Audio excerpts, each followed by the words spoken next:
নবনীরদনিন্দিত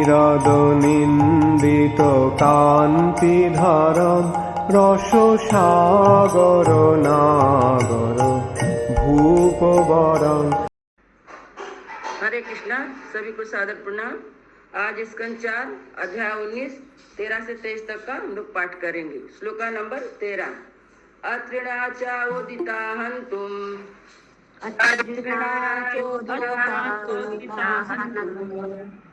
पितु पुत्रो महारथ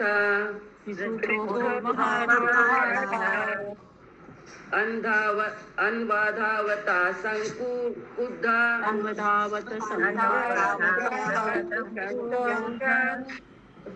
तिष्ठति च अब्रवीत्।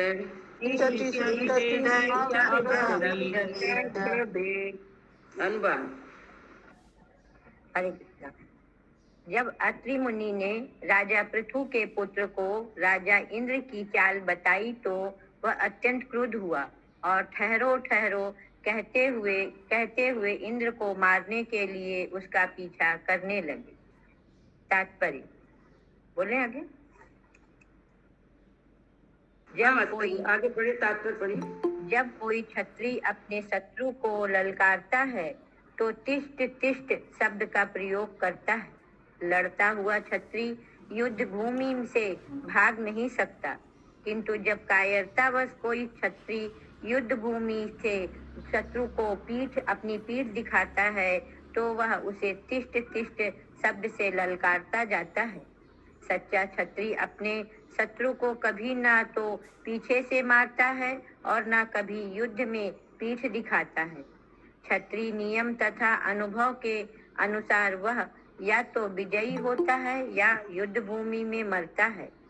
स्वर्ग का राजा होने से यद्यपि राजा इंद्र अत्यंत सम्मानित था, किंतु यज्ञ का घोड़ा चुराने से वह पतित हो गया था। अतः क्षत्रिय नियम की अवहेलना करके वह भाग जा रहा था।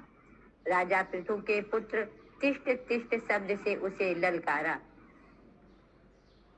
हरे कृष्णा। श्लोका नंबर 14।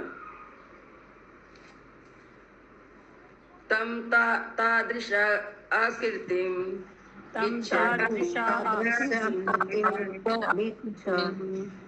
मेने धर्मं शरीरम्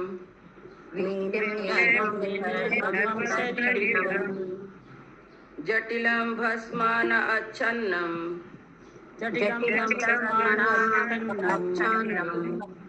तस्मै बाणं न मुच्यते।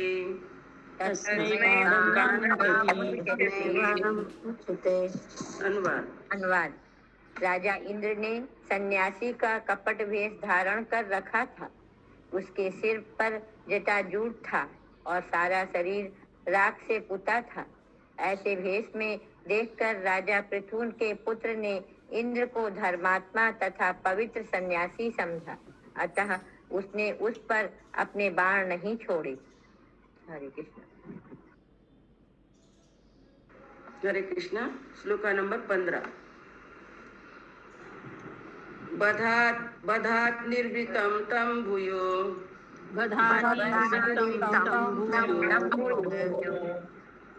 हन्तवे अत्रि अचोदयत्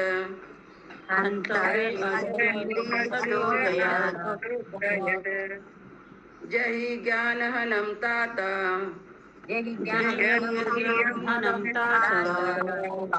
महेन्द्रं विबुधा अधमम्।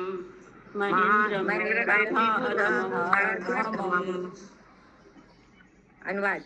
जब अत्रि मुनि ने देखा कि राजा पृथु के पुत्र ने इंद्र को नहीं मारा वरना उसे धोखा खाकर वह लौट आया है, तो मुनि ने पुनः उसे स्वर्ग के राजा को मारने का आदेश दिया, क्योंकि उनके विचार से इंद्र राजा पृथु के यज्ञ में विघ्न डालकर समस्त देवताओं में सबसे अधम बन चुका था।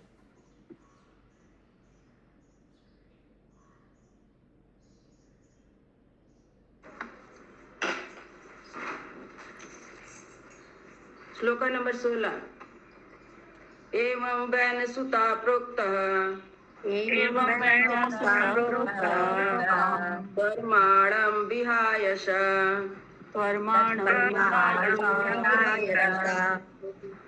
अन्वाद्रवत् अभिकुद्धो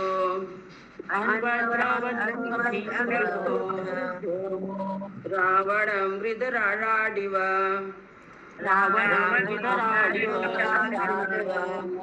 अनुवाद। अनुवाद। इस प्रकार सूचित किए जाने पर राजा वेन के पुत्र ने तुरंत इंद्र का पीछा करना प्रारंभ किया, जो तेजी से आकाश से होकर भाग रहा था। वह उस पर अत्यंत कुपित हुआ और उसका पीछा करने लगा, मानो गिद्धराज रावण का पीछा कर रहे हों। हरे कृष्णा। माता जी, यहाँ राजा वेन के पुत्र, वेन तो बेन पुत्र है नहीं, माता जी, हरे पौत्र, कृष्ण, पौत्र है। देखिए, बेन का पौत्र, पृथु का पुत्र, ठीक है, पौत्र था। इंद्र का पीछा किया, फिर साधु भेज दे के वापस चला आया, तो अत्रि मुनि फिर भेजते हैं उसको कि वो पाखंडी है। जिस तरह बोला, जैसे कि यहाँ पे दिया हुआ, बहुत तेजी से पीछा करने लगा, जैसे कि जटायु पीछा कर रहे थे रावण का, उस तरह उदाहरण में दिया कि उसी तरह तेजी से पीछा कर रहा था।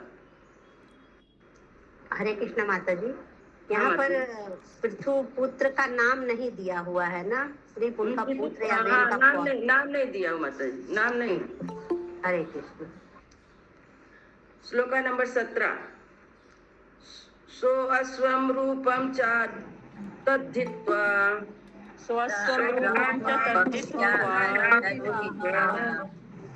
तस्मा अंतर्हितं स्वराट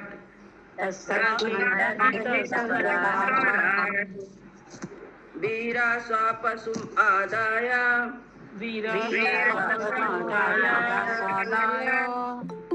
पितुर्यज्ञम उपे इवान।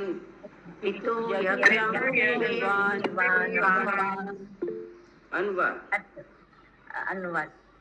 जब इंद्र ने देखा पृथु का पुत्र उसका पीछा कर रहा है, तो उसने तुरंत ही अपना कपट वेश त्याग दिया और घोड़े को छोड़कर वह उस स्थान से अंतर्ध्यान हो गया। महाराज पृथु का महान वीर पुत्र घोड़े को लेकर अपने पिता के यज्ञ स्थल में लौट आया। हरे कृष्णा। श्लोका नंबर 18। तत्तस्याचाद्भुतं कर्म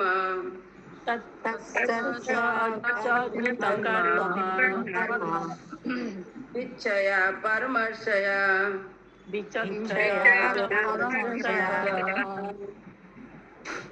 नामधेयं तत् उत्तस्मै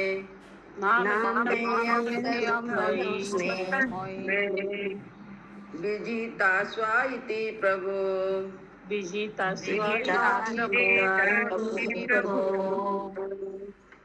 अनुवाद। हे विदुर महाशय, जब ऋषियों के राजा पृथु के पुत्र का आश्चर्यजनक पराक्रम देखा, तो सबों ने उसका नाम विजितास्त्र न रखना स्वीकार किया। हरे, यहाँ पे नाम आ गया विजितास्त्र। उसको नया नाम दिया गया माता जी। वो जीता ना, वो ले जीत घोड़ा जो छोड़ा गया तो उसको लेके आया, उसलिए उसका अलग से नाम दिया गया विजितास्व। घोड़ा को पकड़ के लाया। श्लोका नंबर 19। उपसृज्यातमस्त्रीव्रम जहाँ आरस्वम पुनः हरि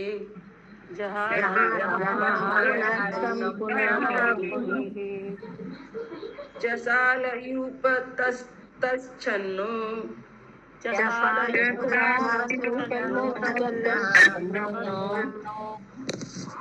हिरण्यरसनं विभु।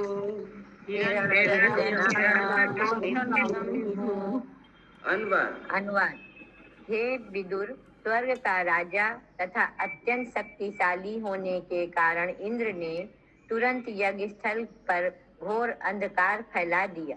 इस प्रकार पूरे स्थल को प्रच्छन्न करके उसने पुनः वह घोड़ा हर लिया, जो बलि स्थान पर काष्ठ यंत्र के समीप सोने की जंजीर से बंधा था।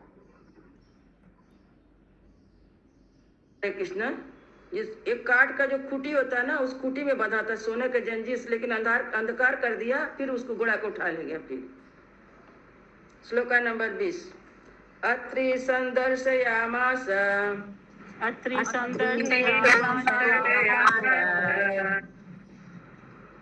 कर्मणा विहायश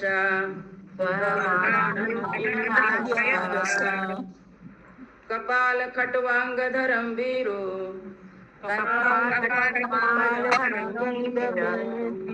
नायेनम् अबाधत।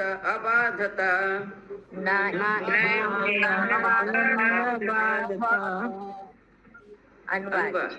अत्रि मुनि ने राजा पृथु के पुत्र को पुनः दिखलाया कि इंद्र आकाश से होकर भाग रहा है।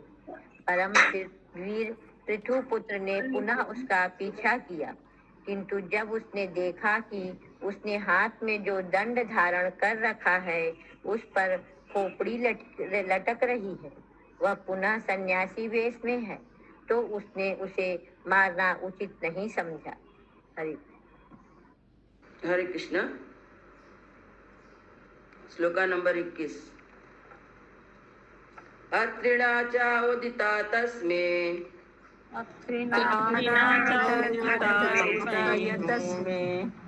संदत्ते विसिकं वृषा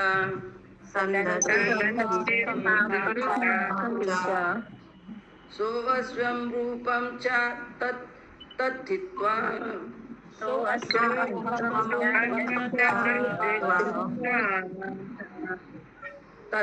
तस्थावान्तरितं स्वराट्।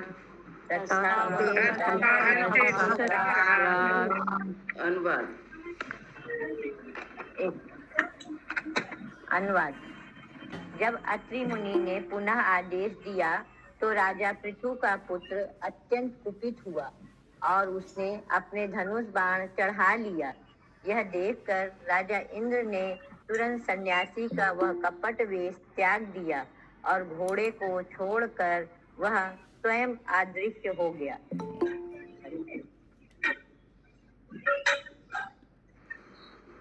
हरे कृष्ण। हरे कृष्ण माता जी, ये खोपड़ी क्या लटका रखी थी, ये समझ नहीं आया। लटक रही थी और वे पुण्य सन्यासी वेश। बहुत सारे साधु होते हैं माता जी, खोपड़ी लटकाते हैं ना, बहुत सारे। वही खोपड़ी लटका साधु का वेश धारण किया था, बार बार साधु का वेश धारण करके घोड़ा को चोरी करके ले जा रहा था। और जो उनका बेटा था ना, तो साधु वेश देख के छोड़ दे रहा था, परंतु अत्रि मुनि थे, उनको सब ज्ञान था कि इंद्र चोरी करके ले। उसको बोलते हैं ये इंद्र, इसको पकड़ो, घोड़ा को पकड़ो, इसको मारो, लेकिन वो मार नहीं रहा था, साधु भेज देख के बार बार छोड़ दे रहा था। वो कपाली लोग होते हैं ना, लटकाते हैं, वैसा ही भेजता।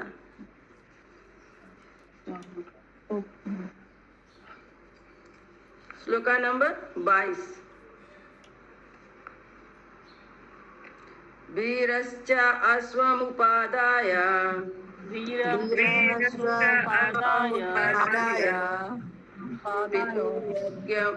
पितु यज्ञम् अथा व्रजत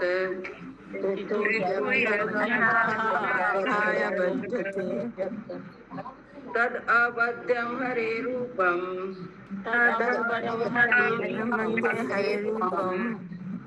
जगृहु ज्ञान दुर्बला।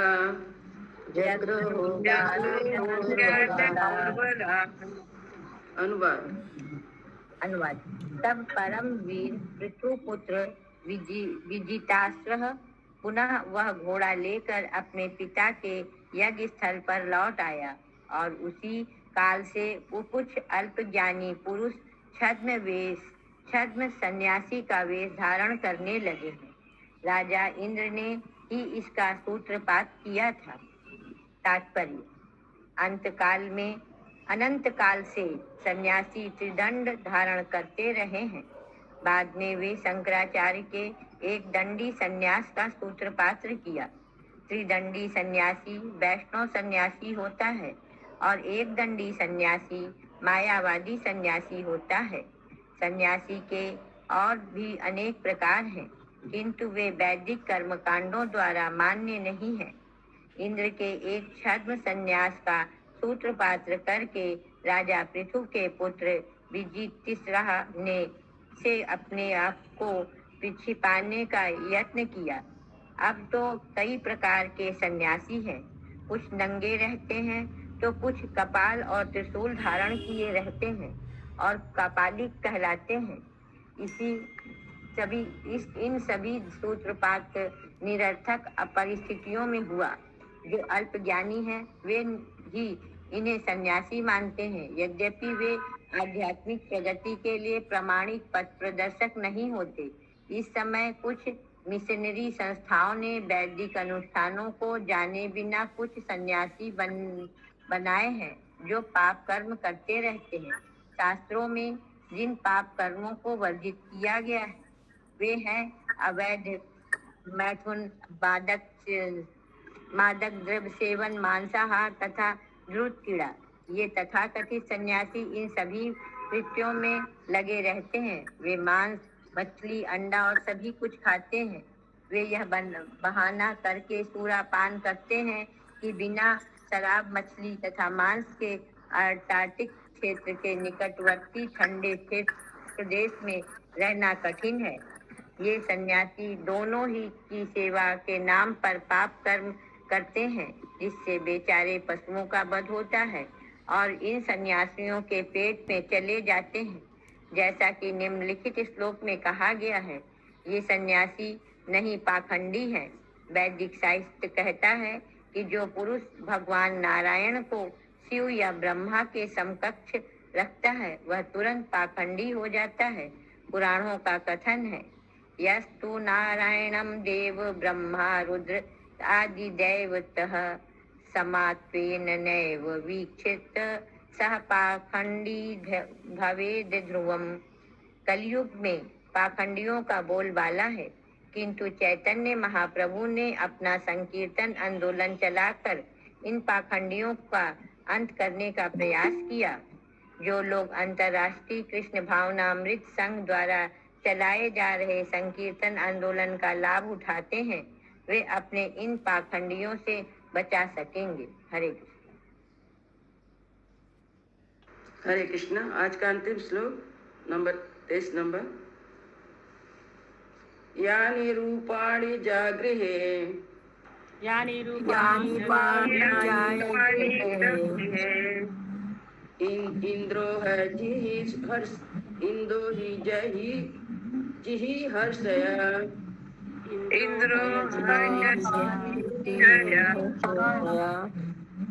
तानि पापस्य खंडानि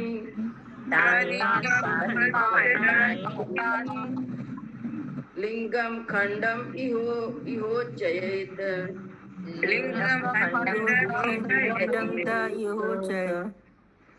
अनुवाद। इंद्र ने घोड़े को चुरा ले जाने की इच्छा से सन्यासी के जो रूप धारण किए वे नास्तिकवाद दर्शन के प्रतीक हैं। तात्पर्य, वैदिक सभ्यता के अनुसार वर्णाश्रम व्यवस्था में संन्यास एक प्रमुख अंग है। मनुष्य को आचार्यों की परंपरा के अनुसार संन्यास ग्रहण करना चाहिए, किंतु आजकल अधिकांश तथाकथित सन्यासी ईश्वर चेतना में शून्य होते हैं। ऐसा संन्यास इंद्र ने महाराज पृथु के ईर्ष्यावश चलाया था और आज कलयुग में फिर वही प्रकट हो रहा है।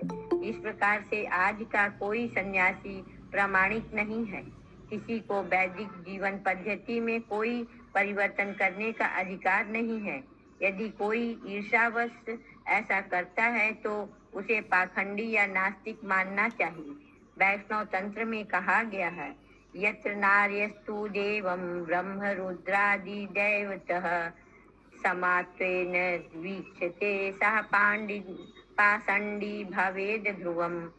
यद्यपि वह वर्जित है, किंतु ऐसे अनेक पाषंडी हैं जो दरिद्र नारायण तथा स्वामी नारायण जैसे शब्द गढ़ते रहते हैं।